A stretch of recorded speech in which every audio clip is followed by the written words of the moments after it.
Ciao a tutti ragazzi, benvenuti in questo nuovo video, sono Alessandro e oggi vi porto la recensione completa lato fotografico della nuova Sony A7 IV, ma subito dopo la sigla! Vai!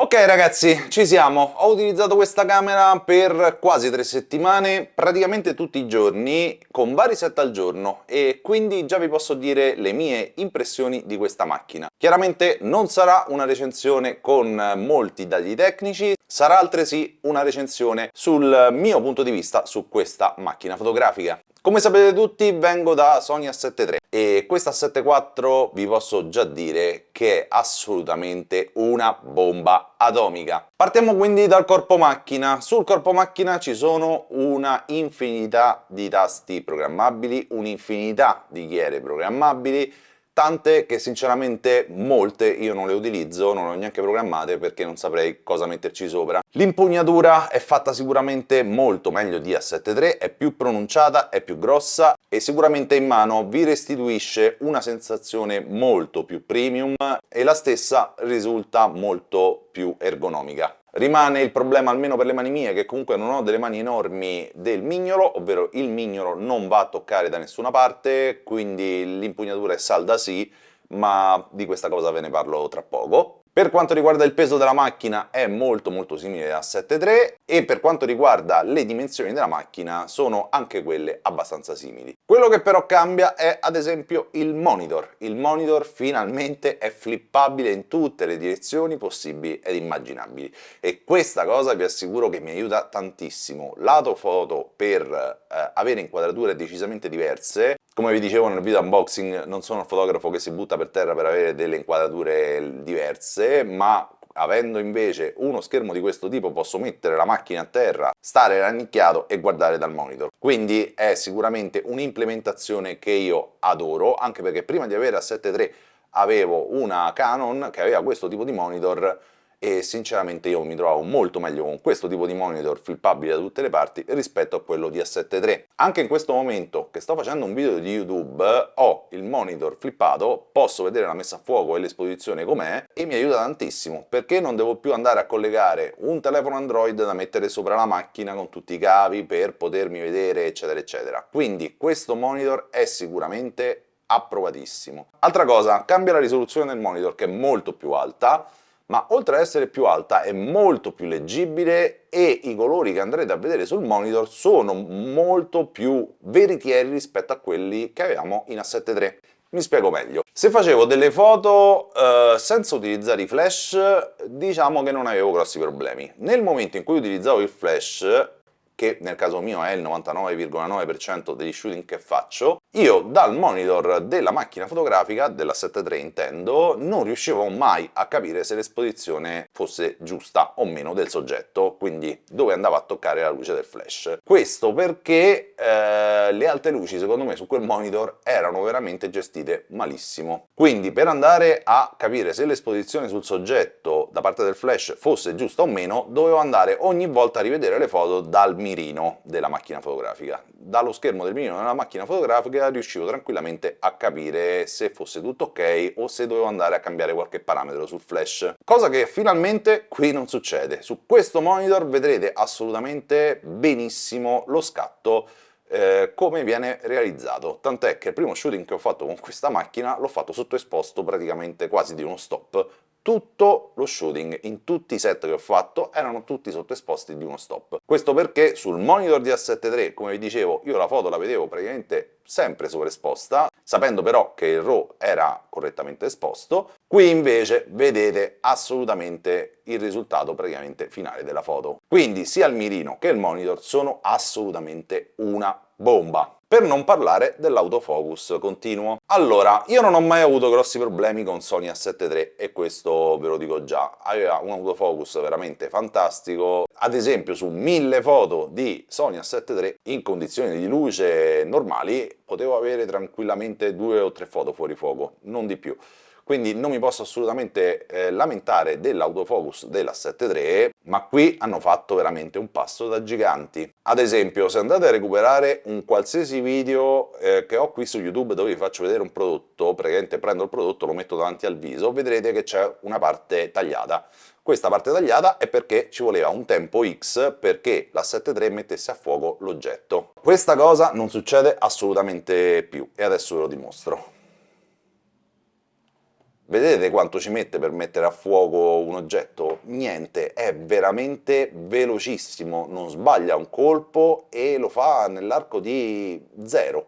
È veramente una cosa pazzesca. Io se vi devo far vedere un prodotto da adesso in poi, e chiaramente sto utilizzando A7 IV, ve lo metto davanti e siete a posto. E nelle impostazioni della macchina su A7 III era al massimo della velocità l'autofocus, invece nella macchina che mi sta filmando in questo momento è a metà, quindi vi lascio immaginare quanto sia più performante l'autofocus. Per quanto riguarda le foto, sapete che faccio portrait, quindi la modella sta ferma e non ho mai avuto grossi problemi, anche se utilizzando i flash io le modelle le metto sempre diciamo controluce, o quasi sempre controluce, e chiaramente quello che vedo io dal monitor in realtà è la scena ben esposta e la modella completamente nera, o quasi completamente nera, finché poi va a scattare il flash che illumina la modella. Però non ho avuto grossi problemi neanche con A7 III, qui è ancora più facile avere delle foto a fuoco, il tracciamento dell'occhio e del volto funziona ancora meglio rispetto ad A7 III,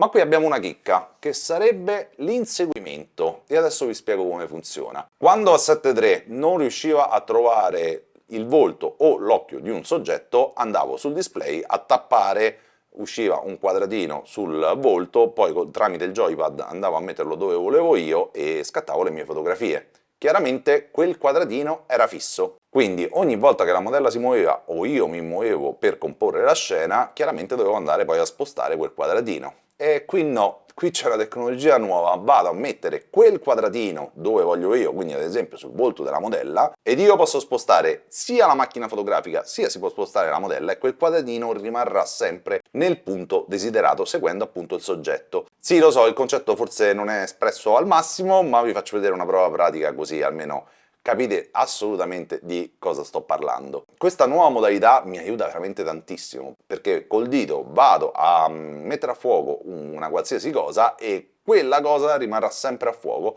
anche se appunto posso muovere la macchina fotografica o appunto si può muovere il soggetto. Questa è veramente una grandissima miglioria. Come una miglioria, non ve ne ho parlato prima, è comunque il mirino della macchina fotografica a, se non sbaglio, 120 fps, si vede tantissimo la differenza rispetto al mirino della A7 III. Per quanto riguarda le batterie, ha le stesse batterie di A7 III, che vi posso dire, secondo me, durano un po' di meno su questa macchina, probabilmente, anzi sicuramente è molto più potente, e adesso ci arriviamo, e chiaramente le batterie consumano un po' meno. Ma di questa cosa ne andiamo a parlare dopo. Quando ho scartato la mia A7 IV, la prima cosa che ho fatto è una live su Twitch. Io di solito live su Twitch non ne ho mai fatte, però in quel caso dovevo farne una con delle persone e volevo utilizzare la mia A7 IV come webcam. Si ha un menu fatto apposta per poter utilizzare questa macchina tramite USB-C su un normalissimo computer come webcam. Cosa è successo durante quella live? Ogni 20 minuti si spegneva per surriscaldamento e chiaramente questa cosa non mi ha fatto assolutamente dormire sonni tranquilli, cosa che poi non è mai più successa. Ho fatto un aggiornamento firmware il giorno dopo, chiaramente c'era il firmware quello di base dentro la macchina e non mi è mai più successo niente, la macchina non scalda, la macchina al massimo può diventare tiepida in fase di scatto sotto la lente, ma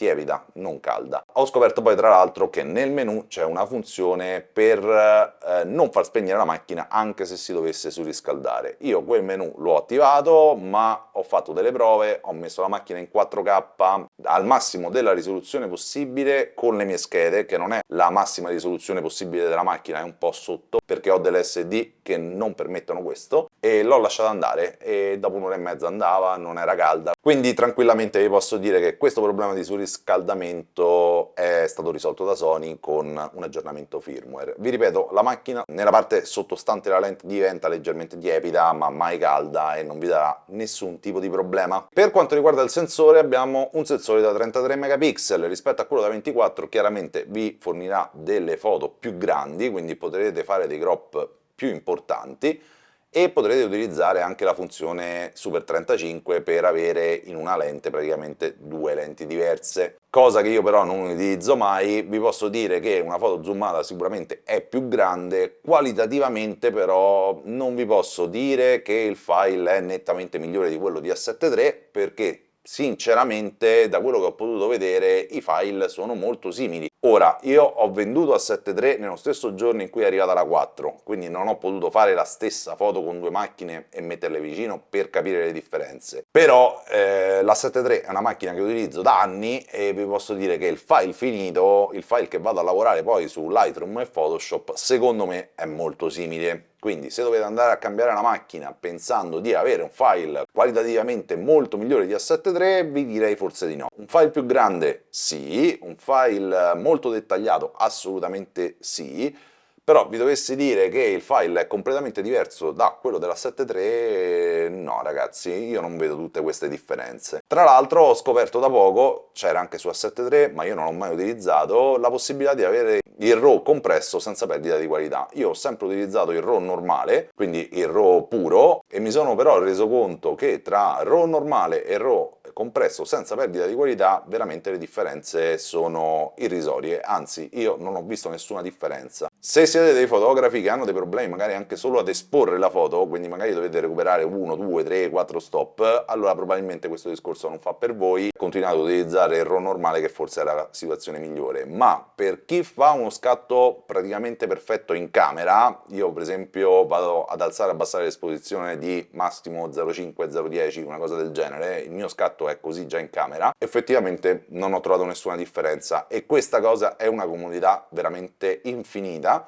perché i RAW di questa macchina sono veramente molto importanti in termini di peso, mentre il RAW compresso è molto più piccolo e quindi molto più gestibile. Dobbiamo inoltre parlare però dei colori di questa Sony A7 IV. Ragazzi miei, sono colori incredibili. Allora, tutte le foto che ho fatto con A7 III dovevo andare nel pannello TSL colori di Lightroom o il corrispettivo di Photoshop per andare ad abbassare i gialli e dovevo andare a abbassare la luminanza, la saturazione e la tonalità. Questo perché l'incarnato delle persone è sempre stato giallino ed è una cosa che veramente odio, ed è una cosa che quando vado a scorro Instagram e trovo un incarnato giallino già so che è stata fatta con Sony A7 III. Questo ve lo dico perché tutti quelli che hanno Sony A7 III, se non vanno a modificare i parametri del giallo, avranno un incarnato appunto giallino. Qui con A7 IV assolutamente non esiste il giallo sull'incarnato, finalmente c'è un colore perfetto dell'incarnato. I colori che va a catturare sul RAW sono assolutamente colori perfetti. Se non volete andare a modificarli potete tranquillamente lasciarli così come sono, perché sono dei colori assolutamente veritieri, cosa che con A7 IV non potevo fare, specialmente vi ripeto sull'incarnato. Gli altri colori potevano andare bene, ma l'incarnato delle modelle era sempre tendente al giallo, mentre qui con A7 IV questo problema è stato assolutamente risolto, ma non solo è stato risolto, l'incarnato delle persone ha un colore veramente molto bello, molto veritiero. Per quanto riguarda la parte video, ragazzi, non sono un videomaker, voi lo sapete, quindi non ve ne posso parlare, vi posso soltanto dire che ha delle caratteristiche molto maggiori rispetto alla 7.3, finalmente c'è il 4K con il riconoscimento viso-occhio, eccetera, eccetera, però, vi ripeto, tutto quel lato lì non ve ne posso parlare perché non ho la competenza per farlo. Ci sono già tanti video di tanti videomaker che vi recensiscono la macchina sotto il profilo video, io ve la recensisco soltanto come impressioni personali e chiaramente sotto il lato foto. Ok, adesso vi parlo di qualche piccolo upgrade che ho fatto alla macchina perché ne vale veramente la pena, sono stati soldi veramente spesi bene. Allora, partiamo dalla tracolla. Nell'unboxing vi ho detto che mi sembrava fatta meglio rispetto a quella di A7 III, invece no, è assolutamente uguale.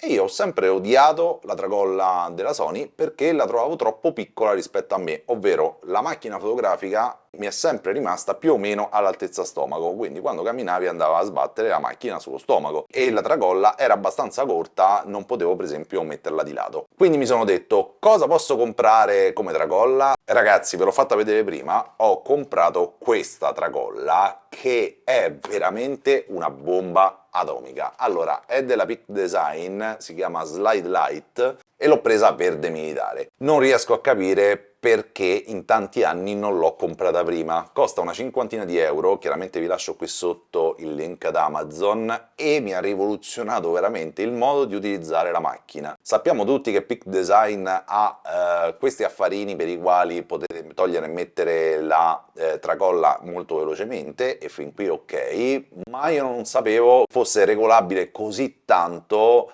e in così poco tempo. Ad esempio nella tracolla della Sony, una volta che voi ve la siete regolata, rimarrà così a vita. Questa invece no, è molto modulabile e la sto amando alla follia. Questo ve lo sto dicendo perché ogni tanto pensavo a cambiare la tracolla, però dicevo sempre, ma perché spendere 50 euro per una tracolla? Ragazzi miei, fidatevi, compratevi questa tracolla. Se avete qualche problema con la vostra tracolla, compratevi questa della Peak Design.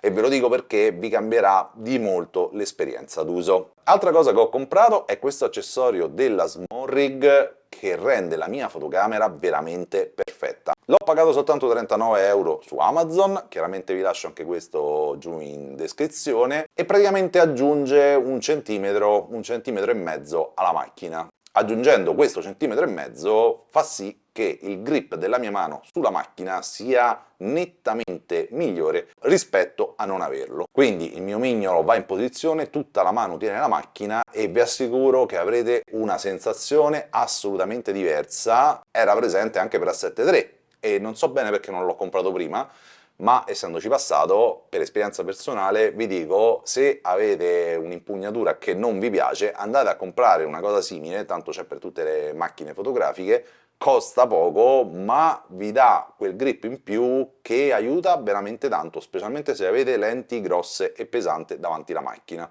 Se utilizzate lenti molto piccoline e molto leggere probabilmente non avete bisogno, ma se avete lenti appunto lunghe e pesanti, io è un acquisto che assolutamente vi straconsiglio. Altra cosa che ho comprato sono delle batterie aggiuntive per Sony A7 IV, sono le stesse come vi dicevo di A7 III. Per A7 III avevo quella originale e altre due tarocche. Quelle due tarocche sono sempre funzionate bene fin quando hanno fatto un aggiornamento firmware alla macchina, per il quale quando accendevi la macchina e trovava una batteria tarocca ti diceva attenzione, la batteria è tarocca. Tu gli dicevi di sì e quella continuava a funzionare, quindi non le ho mai cambiate. Però per questa macchina mi sono detto andiamo a vedere se ci sono delle batterie tarocche che funzionino bene e che non abbiano questo problema. Ebbene sì ragazzi, questo è il prodotto che fa per voi, come al solito trovate anche di questo il link qui sotto in descrizione. In questo prodotto, che più o meno ho pagato una cinquantina di euro, ci sono due batterie che funzionano alla perfezione,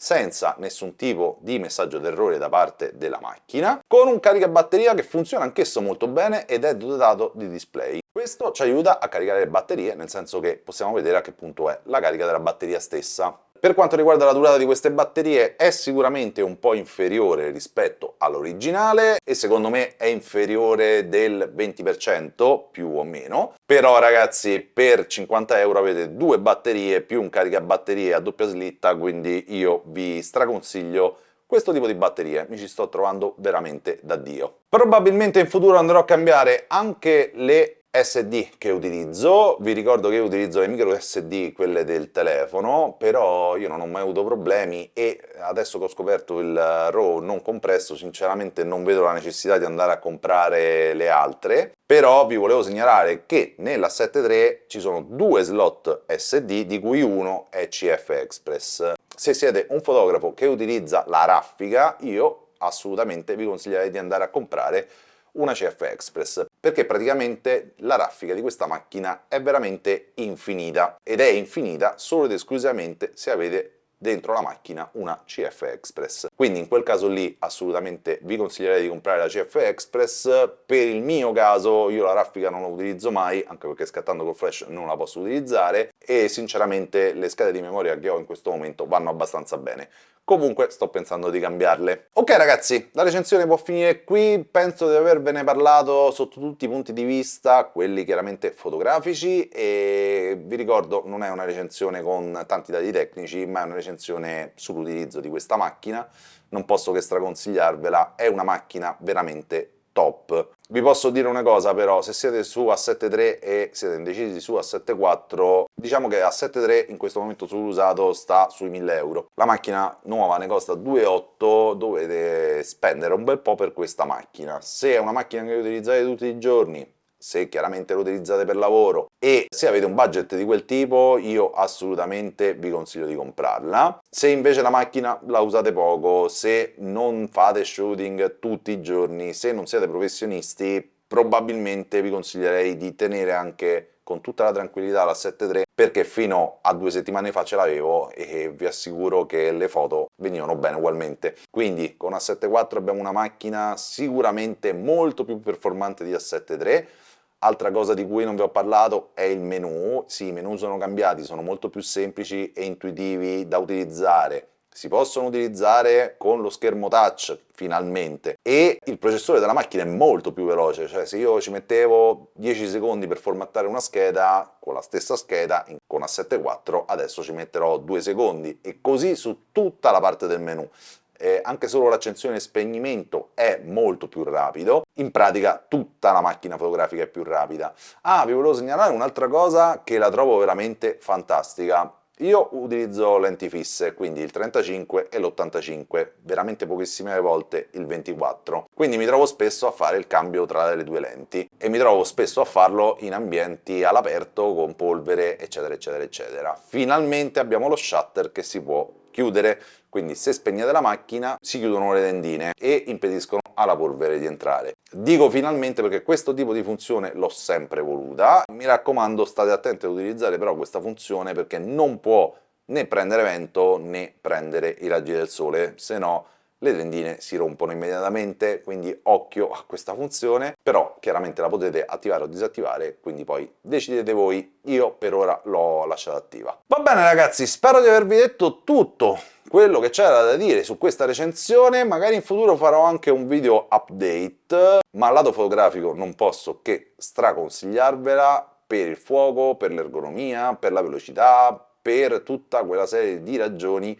che mi hanno fatto passare appunto da Sony A7 III a Sony A7 IV. Bene ragazzi, per questo video è tutto, e se vi è piaciuto mi raccomando mettete un like, scrivete un commento, attivate la campanellina e iscrivetevi al canale e noi ci vediamo al prossimo video, ciao!